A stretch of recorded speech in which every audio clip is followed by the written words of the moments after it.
friends, welcome to Madras Samayal. இன்னைக்கு நம்ம மெட்ராஸ் சமையல்ல சூஷி எப்படி பண்றதுன்னு பார்க்கலாம். இது வந்து ஒரிஜினல் ரெசிபி கிடையாது. ஏன்னா நம்மக்கிட்ட இருக்கக்கூடிய பேசிக் பொருட்கள் வச்சு நம்ம பண்றதுனால ஒரு மிகப்பெரிய டூப் வெர்ஷன் தான் பண்ண போறோம். இது பண்றதுக்கு வந்து சூஷிக்குனே தனியா ஒரு ரைஸ் இருக்கும். அது வந்து கொஞ்சம் ஸ்டிக்கியா இருக்கிறதுனால தான் அந்த ரோல் பண்றதுக்கு அது வந்து பிரிஞ்சு போகாம இருக்கும். ஆனா நம்மக்கிட்ட வந்து அந்த சூஷி ரைஸ்ல நம்மக்கிட்ட இருக்காது.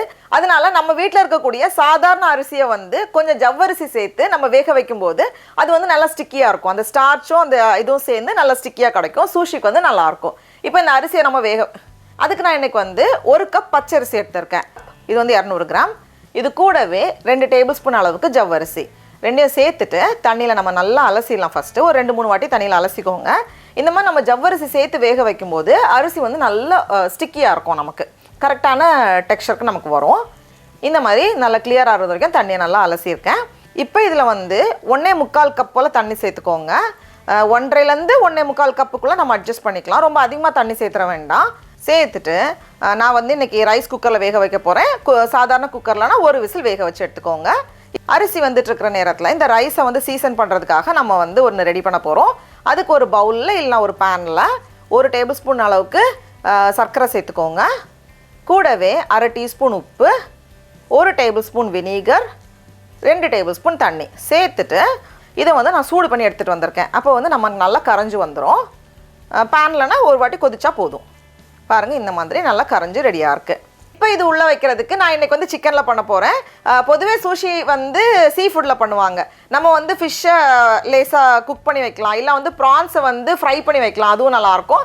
நம்ம இன்றைக்கி வந்து கொஞ்சமாக சிக்கனில் வந்து நம்ம பண்ண போகிறோம். நான் இன்றைக்கி வந்து ஒரு 200 கிராம் போல் சிக்கனை தண்ணியில் வேக வச்சுட்டு இந்த மாதிரி ஒரு மிக்ஸி ஜாரில் மாற்றிட்டு அரைச்சி எடுத்துகிட்டு வந்திருக்கேன். இது கூடவே நம்ம வந்து கொஞ்சம் சாஸ் சேர்க்க போகிறோம்.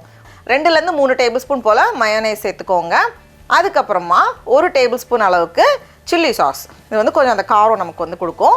கடைசியாக கொஞ்சம் உப்பு, கொஞ்சம் மிளகு எல்லாத்தையும் சேர்த்துட்டு நம்ம நல்லா கலந்துட்டோம்னா போதும். நம்ம வந்து சாஸை வந்து நமக்கு ப்ரிஃபரன்ஸ்க்கு ஏற்ற மாதிரி கொஞ்சம் கூட்டவோ குறைக்கவோ செஞ்சுக்கலாம். அவ்வளோதான், நம்ம உள்ளே வைக்கக்கூடிய சிக்கன் ரெடியாக இருக்குது. அடுத்தது சூஷிக்கு ரொம்ப முக்கியமான பொருள் இந்த சீவீட். இதை வந்து நோரி அப்படின்னு சொல்லுவாங்க. இது வந்து நம்ம சமையலுக்கு நம்ம பெருசாக யூஸ் பண்ணது கிடையாது. அதனால் ஃபஸ்ட் டைம் யூஸ் பண்ணுறீங்கன்னா பார்த்து யூஸ் பண்ணுங்கள். ஏன்னா இது வந்து ஒரு சின்ன ஒரு ஸ்மெல் இருக்கும். நமக்கு வந்து பழக்கப்படாத ஒரு சின்ன ஸ்மெல் இருக்கும். நம்ம வந்து இன்றைக்கி டூப் வெர்ஷன் பண்ணுறதுனால நம்ம இதுக்கு பதிலாக நம்ம வந்து முட்டை தான் யூஸ் பண்ண போகிறோம். நான் இன்றைக்கி வந்து 2 முட்டை எடுத்திருக்கேன். அது கூட வந்து கொஞ்சம் உப்பு, கொஞ்சம் மிளகு சேர்த்துட்டு நல்லா இந்த மாதிரி பீட் பண்ணி ரெடியாக வச்சுருக்கேன். இப்போ ஒரு தோசைக்கல்லில் ரொம்ப மெல்லிசான லேயராக தான் நம்ம இதை செய்ய போகிறோம். நான் இதை வந்து ஒரு 3ஆக பிரித்து சேர்க்க போகிறேன். நல்ல மெல்லிசான லேயராக சேர்த்துக்கோங்க. அப்போ தான் நமக்கு வந்து அது பைண்ட் பண்ணுறதுக்கு ஈஸியாக இருக்கும். குண்டாக இருந்துச்சுன்னா அது வந்து கரெக்டாக வராது, ரோல் பண்ணுறதுக்கு ஈஸியாக இருக்காது. அதனால நல்லா மெல்லிசாக, எவ்வளோ மெல்லிசாக முடியுமோ அந்த அளவுக்கு மெல்லிசாக விரிச்சிட்டு இதை ஒரு வாட்டி திருப்பி போட்டு நம்ம வெளியே எடுத்துடலாம். அவ்வளோதான். இந்த மாதிரி முட்டையும் ரெடி பண்ணியாச்சு. இப்போ இதோட வந்து நம்ம கொஞ்சம் காய் உள்ளே வைக்கணும். அதுக்கு நான் இன்றைக்கி வந்து கொஞ்சம் கேரட்டை துருவி வச்சுருக்கேன். அப்புறமா ரொம்ப மெல்லிஸாக நம்ம வந்து வெள்ளரிக்காவை நம்ம வந்து இந்த மாதிரி கட் பண்ணி வச்சுருக்கேன்.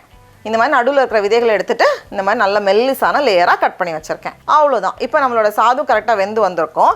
இதை ஓப்பன் பண்ணும்போது பாருங்களேன், நல்லா பர்ஃபெக்டாக அப்படியே நம்ம வந்து கடையில் ஒரு சூஷி ரைஸ் வாங்கினோன்னா எப்படி இருக்கும், நமக்கு நல்லா ஸ்டிக்கியாக இருக்கும்ல, அதே மாதிரி இருக்கும். இப்போ இதோட நம்ம ரெடியாக வச்சுருக்கோம்ல தண்ணி, வினீகர், சர்க்கரை, உப்பு சேர்த்து வச்சுருக்க தண்ணி, அதை வந்து உள்ளே சேர்த்துடலாம். எவ்வளோ வேணுமோ அதுக்கேற்ற மாதிரி நான் ஃபுல்லாக சேர்த்துட்டேன். எவ்வளோ வேணுமோ அதுக்கேற்ற மாதிரி சேர்த்துட்டு நல்லா கலந்து விட்டுக்கோங்க. அப்போ இந்த டேஸ்ட் வந்து நமக்கு நல்லாயிருக்கும். அவ்வளோதான், எல்லாம் கலந்தாச்சு. இந்த மாதிரி ரெடியாக இருக்குது. இப்போ நம்ம அந்த ஷீட்டில் கீழே வந்து லேசாக தண்ணி நான் வந்து தொட்டுட்டு லேசாக நம்ம ஸ்ப்ரெட் பண்ணி வைக்க போகிறோம். என்ன அளவுக்கு வேணுமோ அதுக்கேற்ற மாதிரி ஸ்ப்ரெட் பண்ணி வச்சுக்கோங்க. வச்சுட்டு கையில் வந்து தண்ணி தொட்டுட்டு தான் நம்ம வந்து ப்ரெஸ் பண்ண முடியும். இல்லைனா வந்து எல்லா அரிசியும் வந்து நம்ம கையில் ஒட்ட ஆரம்பிச்சிடும். அதனால் கையில் தண்ணி தொட்டுட்டு இந்த மாதிரி நம்ம வந்து ஓரளவுக்கு ப்ரெஸ் பண்ணி வைக்கணும். நல்லா ஸ்டிக்கியாக தான் இருக்கும். இந்த ரைஸ் வந்து கரெக்டாக வரும் நமக்கு. பாருங்கள், இந்த மாதிரி விரிச்சிருக்கேன் ஓரளவுக்கு. இப்போ இதில் வந்து நம்ம ஒரு முட்டை, நல்ல மெல்லிசான லேயராக முட்டை சேர்த்துக்கோங்க. அதுக்கப்புறமா நம்ம வந்து சிக்கன் ரெடியாக வச்சுருக்கோம்ல அதுக்கப்புறமா நம்ம வந்து சின்னதாக மெல்லிசாக கட் பண்ணி வச்ச அந்த வெள்ளரிக்காய், அது அப்புறம் துருவி வச்சுருக்கக்கூடிய கேரட், இது கூட வந்து நம்ம குடை மிளகாய், அப்புறமா அவக்காடோ சேர்த்துப்பாங்க. அதுவும் வந்து ரொம்ப ஃபேமஸான காம்பினேஷன். நமக்கு என்னென்ன வேணுமோ அதை ஏற்ற மாதிரி நம்ம சேர்த்துக்கலாம். எல்லாத்தையும் சேர்த்துட்டு நம்ம வந்து ரோல் பண்ணிட வேண்டியது தான். இந்த முட்டை வந்து இந்த ரைஸோட ஒட்டுறது கொஞ்சம் கஷ்டப்படும். அதனால கொஞ்சம் அழுத்தி தான் நம்ம வந்து ரோல் பண்ணணும். அப்படியே நம்ம வந்து அதை 2 தடவை ரோல் பண்ணும்போது எல்லாமே சேர்ந்து சூப்பராக வந்துடும் நமக்கு.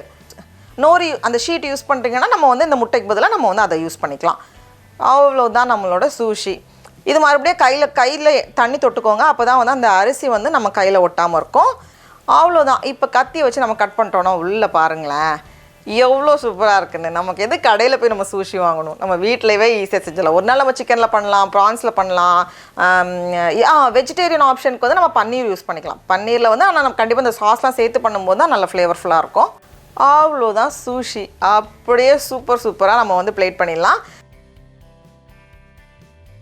இது அப்படியே லேசாக அந்த சோயா சாஸில் டிப் பண்ணி சாப்பிடும்போது டேஸ்ட் இருக்கே. பாருங்கள் எவ்வளோ அழகாக இருக்குன்னு. இந்த ரைஸ் வந்து கிட்டத்தட்ட நமக்கு வந்து அந்த டெக்ஸ்சர் வந்துடும். நீங்களும் கண்டிப்பாக இந்த ரெசிபியை வீட்டில் செஞ்சு பாருங்கள். உங்களுக்கு இந்த வீடியோ பிடிச்சிருந்துச்சுன்னா மெட்ராஸ் சமையலுக்கு சப்ஸ்கிரைப் பண்ணுங்கள். நாவின் சுவையரம்புகள் மலரட்டும்.